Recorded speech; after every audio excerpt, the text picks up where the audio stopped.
के unique classes में आपका स्वागत है। हम आज कोऑर्डिनेट ज्योमेट्री का थर्ड क्लास ले रहे हैं। यानी इसमें सबसे पहले वाला क्लास में बेसिक कोऑर्डिनेट ज्योमेट्री के बारे में बताए थे, उसमें ज्योमेट्री का डिफिनीशन बताए थे, फिर कोऑर्डिनेट ज्योमेट्री सिस्टम बताए थे। अगला वीडियो में उसने डिस्टेंस फार्मूला उसका रूल बताए थे और कुछ इस पार्ट का भी कुछ बताए थे, जैसे सिमिलरिटी, कॉन्ग्रेंसी, जो ज्योमेट्री में पढ़ना है। क्यों? क्योंकि ये ज्योमेट्री का ही पार्ट है, ज्योमेट्री और अलजेब्रा का ही मिश्रण है, तो इसलिए इसमें भी थोड़ा बहुत जानना जरूरी है। देखिए, अब इसके बाद अगला इसमें सेक्शन फार्मूला की बात किए हैं। तो सेक्शन फार्मूला क्या किए थे? कुछ नहीं। देखिए, हम सेक्शन इस पार्ट में सेक्शन फार्मूला के बारे में, तो इसमें क्या किए थे, ए और बी है, कोई लाइन है, उसको क्या करना है, हमको दो भाग में बांटना है, 5 और 2 में। 5 और 2 में या मतलब बड़ा 5 होगा, ये 2। तो इस अगर दो कोऑर्डिनेट है तो इस 5 और 2 को बांटने के लिए, यानी 5 और 2 को बांटने के लिए इस कोऑर्डिनेट का मान ज्ञात करना है। उसी प्रकार ये इसमें यूज होगा। अब देखिए, इसमें क्या किए, पहला x1 और y1 लिए, दूसरा x2 और y2 लिए, और एक पॉइंट लिए जो m और n को दो बराबर भाग में, यानी ए बी को दो बराबर भाग में, यानी a और d को दो बराबर भाग में बांटता है, m और n में। सिंपल। अब देखिए, यहां x और y1 है, x1 और y1 है, तो देखिए यहां से डिस्टेंस x1 हो गया, ये y1 हो गया। कोई भी याद रखिए, अगर हम कहें कि 2 और 3 है, तो मतलब क्या हुआ कि इसका x से डिस्टेंस 2 है और y से डिस्टेंस 3 है। यही तो है कॉन्सेप्ट। क्यों? क्योंकि पहला वाला x होता है और दूसरा वाला y होता है। ये पहले बता चुके हैं, ये फर्स्ट वीडियो में। तो उसी प्रकार अगर x और y है, तो यानी पहला ये डिस्टेंस x है और ये डिस्टेंस y है। ये पॉइंट की बात कर रहा है, फिर थर्ड की बात करता है x2 और y2, तो यानी ये डिस्टेंस x2 हो गया, ये डिस्टेंस y2 हो गया। अब देखिए, ये डिस्टेंस x है और ये डिस्टेंस x1 है, तो मतलब x माइनस x1 हो गया ये डिस्टेंस। उसी प्रकार एक डिस्टेंस x2 है और ये डिस्टेंस x है, तो यानी x2 माइनस x1। उसी प्रकार ये डिस्टेंस y1 है और ये डिस्टेंस y है, तो इसको हम लिख सकते हैं y माइनस y1। फिर उसके बाद ये डिस्टेंस y2 है और ये डिस्टेंस y है, तो क्या लिखेंगे, y2 माइनस y1। सिंपल। अब ट्रायंगल क्या लिखें, triangle A B C and triangle कौन सा, B D E, triangle B D E में दोनों ट्रायंगल क्या है, सिमिलर है। सिमिलर इसलिए कहते हैं, क्यों? क्योंकि सिमिलरिटी की बात किए थे, यानी A and B R, A B C D and D R similar. मतलब सिमिलर की बात करेंगे तो ऐसे लिखेंगे, A B C similar triangle B D E. क्यों? बाई किस से, देखिए ये एंगल और ये एंगल बराबर, ये एंगल और ये एंगल बराबर, और ये 90 डिग्री और ये 90 डिग्री, यानी एंगल और एंगल से। क्यों? क्योंकि अगर हम कहेंगे कि दो पैरेलल लाइन, एक ट्रांसवर्स लाइन, तो कॉरस्पॉन्डिंग एंगल, यानी इसके कॉरस्पॉन्डिंग ये, इसके कॉरस्पॉन्डिंग ये दोनों इक्वल होगा और ये दोनों 90 डिग्री होगा। सिंपल। तो यानी एंगल से क्या हो गया, सिमिलर हो गया। जब सिमिलर होता है तो दोनों का रिजल्ट क्या होता है, सिमिलर में क्या होता है, जो इसका साइड होता है वो क्या होता है, प्रपोर्शन में होता है। प्रपोर्शन का मतलब क्या होता है, उसका भी मतलब समझिए।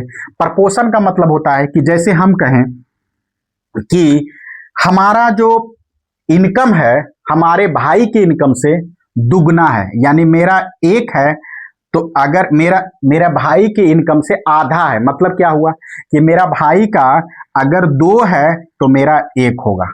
ऐसा नहीं, एक्चुअल इनकम नहीं है। मतलब क्या हम बोले कि मेरा और मेरा भाई का इनकम में आधा का फर्क है, यानी मेरा इनकम है मेरे भाई का आधा है, मतलब मेरा भाई का 2 है तो मेरा इनकम 1 है। ये कहने का मतलब, यानी इस रेशियो में काटेगा, इसी को क्या कहते हैं, प्रपोर्शन, इसी का प्रपोर्शन। और कांग्रेंसी में क्या होता है, इक्वल होता है, यानी ए बराबर ये बराबर ए बराबर ए। लेकिन इसमें क्या होता है, सिमिलरिटी में प्रपोर्शन होता है, प्रपोर्शन होता है, लेकिन कॉन्ग्रुएंसी में क्या होता है, सिमिलर होता है। कॉन्ग्रुएंस में क्या होता है, साइड सिमिलर होते हैं, लेकिन इसमें साइड प्रपोर्शन में होते हैं। क्या होते हैं, साइड प्रपोर्शन में होते हैं। हम इस पर जोड़ इसलिए दे रहे हैं क्योंकि बच्चे को सिमिलरिटी और कॉन्ग्रुएंसी में अंतर नहीं समझ में आता है, यानी समानांतर और सर्वांगसम में अंतर नहीं समझ में आता है। दोनों का रिजल्ट भी अंतर है, यानी इसमें सिमिलरिटी में हम साइड क्या होता है, प्रपोर्शन में होता है, और उसमें कॉन्ग्रुएंसी में क्या होता है, सिमिलर साइड जो होता है इक्वल होता है। सिंपल। अब देखिए जब आएगा तो इसका पूरी डिटेल हम पढ़ाएंगे ज्योमेट्री में। अब देखिए क्या हम बोले, प्रपोर्शन में होता है, मतलब एम है तो एम बटे एन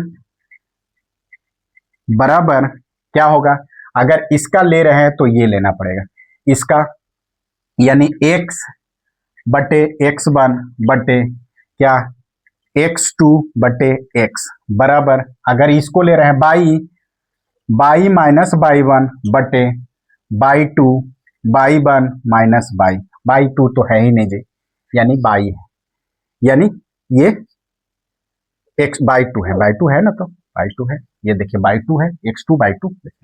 अब किसी इसको इसके साथ करें और इसको इसके साथ करें, सिंपल। तो यानी हम लिख सकते हैं, देखिए पहले ये दोनों लेते हैं तो m बटे n बराबर x माइनस एक्स वन बटे x two minus x, cross multiplication m x two but m x बराबर n x फिर माइनस n x वन।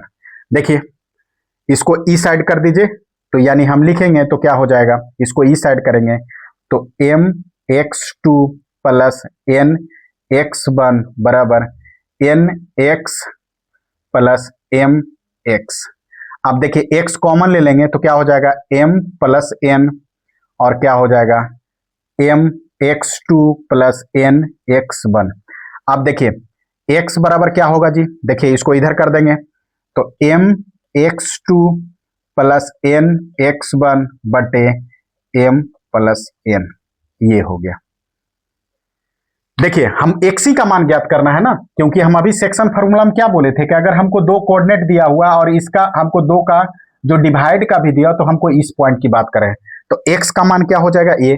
उसी प्रकार सिमिलर y की बात करेंगे तो y लेके चलते हैं, m बटे n बराबर y माइनस बाई वन बटे by two minus by, cross multiplication m by two minus m by बराबर n by minus n by one. देखिए इसको इधर करिए, m by two plus n by one बराबर n by plus m by. देखिए minus है तो इधर जाएगा तो प्लस में हो जाएगा, इधर माइनस है तो इधर जाएगा तो प्लस में हो जाएगा। कैलकुलेशन है जी, m by two plus n by one बराबर बाई कॉमन लेंगे m प्लस n, बाई बराबर क्या होगा m by two plus n by one बटे m प्लस n। कैलकुलेशन है, इधर हम इसको डिवाइड करेंगे, इधर मल्टीप्लाई में है तो इधर आएगा तो डिवाइड में होगा, यानी x और y का मान ये हो गया। क्या हो गया, x का मान अगर हम इसको लिखें तो कैसे लिखेंगे, देखिए इसको हम इरेज करते हैं जी, कुछ नहीं किए, दोनों को क्या किए, सिमिलर किए, सिमिलर यानी A B C triangle D E similar है तो सिमिलर वाला इक्वेशन किसके से, एंगल बाय, यानी ये इसके बराबर ये इसके बराबर, ये 90 डिग्री है तो 90 डिग्री, यानी ये दोनों करस्पॉन्डिंग एंगल, ये दोनों करस्पॉन्डिंग एंगल और ये 90 डिग्री, तो ये भी एंगल इक्वल हो गया। एंगल से, और जब सिमिलर होता है तो साइड क्या होता है, प्रपोर्शन में होता है, यानी m बटे n इसके corresponding x minus x one x two minus x by ये वो। अब इसको इसके साथ लिए और इसके साथ लेके फिर x और y का मान ज्ञात किए, इसको इरेज करते हैं, ठीक है, इसके इरेज करते हैं, यानी हम पूरी एजम्पशन, जैसे हम कहें एक क्वेश्चन भी बताएंगे, क्वेश्चन को भी हम लेके आए हैं, लोग क्वेश्चन भी हम देखिए, अभी जस्ट क्या बोले, x बराबर क्या होगा, अभी जस्ट क्या बोले, यानी इसको अगर हम a मान लेते हैं, इसको b मान लेते हैं, इसको c मान लेते हैं, m और n, हमको x और y निकालना है, जिसमें x1 y1 दिया हुआ है और x2 y2 दिया हुआ है और m1 दिया हुआ, तो x का मान क्या होगा, देखिए m x2 के साथ करिए, तो m x2 plus n x1 बटे m प्लस n। हम ट्रिक भी बता रहे हैं, देखिए कैसे याद करने का। m इसका लीजिए x2, n x1, यानी इसका x कोऑर्डिनेट लीजिए, इसका x कोऑर्डिनेट लीजिए। अगर इसका ले रहे हैं तो इसका पहले लीजिए और इसका बाद में लीजिए। उसी प्रकार बाई की बात करेगा तो m बाई वाला लीजिए पहले, m by 2 plus n by 1 बटे m प्लस n। कुछ नहीं किए, एक कैसे किए, देखिए अगर m इधर ले रहे हैं तो इधर वाला कोऑर्डिनेट देखेंगे, अगर इधर ले रहे हैं तो इधर वाला कोऑर्डिनेट देखेंगे। कैसे, m x2 n x1 बटे m plus n, m by 2 n by 1 बटे m प्लस n। यानी हम कहें कि अगर ये ले रहे हैं तो इस कोऑर्डिनेट की बात करेंगे, ये ले रहे हैं तो इस कोऑर्डिनेट की बात करेंगे। यही हुआ सेक्शन फार्मूला। आप इस पर एक क्वेश्चन भी बना सकते हैं। क्वेश्चन कैसे बनेगा, देखिए हम कह रहे हैं कि ये कोऑर्डिनेट है 5 और 2, यानी हम इसको ले रहे हैं 2 और 3, और इसको ले रहे हैं 5 और 6 की बात करें, और ये कितना, इसको 4 और 2 में, तो हमको x और y का मान ज्ञात करना है। अभी जस्ट हम इसको क्या लिखे थे, x बराबर x1 बराबर 2, y1 बराबर 3, x2 बराबर 5, y2 बराबर 6। अब देखिए फार्मूला क्या लिखे थे, इसको m मान लें, इसको n मान लें। देखिए थोड़ा फार्मूला से चले तो ज्यादा अच्छा, एक बार लॉन्ग बना ले, फिर उसके बाद शॉर्ट तो हम कर ही देंगे जी। शॉर्ट करना को बहुत सिंपल है। देखिए हमको क्या x और y, x बराबर क्या बोले थे कि m लेना है तो उधर वाला लेना है, यानी m x2 plus n x1 बटे m प्लस n। अब पुट कर दीजिए वैल्यू, m का मान 4 और 4 इंटू x2 का मान 5 प्लस n का मान 2 इंटू x1 का मान 2 बटे दोनों का 6। तो कितना हो गया, 20 प्लस 4 बटे 6, यानी 24 बटे 6 बराबर 4। x का मान 4। दूसरा फिर y बराबर हम क्या लिए थे, अगर इसका लेंगे तो y वाला लेंगे, यानी 4 इंटू, अब इसको भी लिख देते हैं जी, m by 2 plus n by 1 बटे m प्लस n। क्या लिए, m बराबर 4, बाई वाला लीजिएगा तो 6 प्लस n बराबर 2 इंटू 3 बटे 6, क्यों 4 और 2, यानी 24 प्लस 6 बटे 6, यानी 30 बटे 6 बराबर 5। यानी कोऑर्डिनेट मेरा क्या हो गया, यानी y का मान क्या हो गया, 5 हो गया, और x का मान 4 हो गया। मतलब यहां मेरा कोऑर्डिनेट क्या हो गया, 4 और 5। ये देखिए ये हो गया।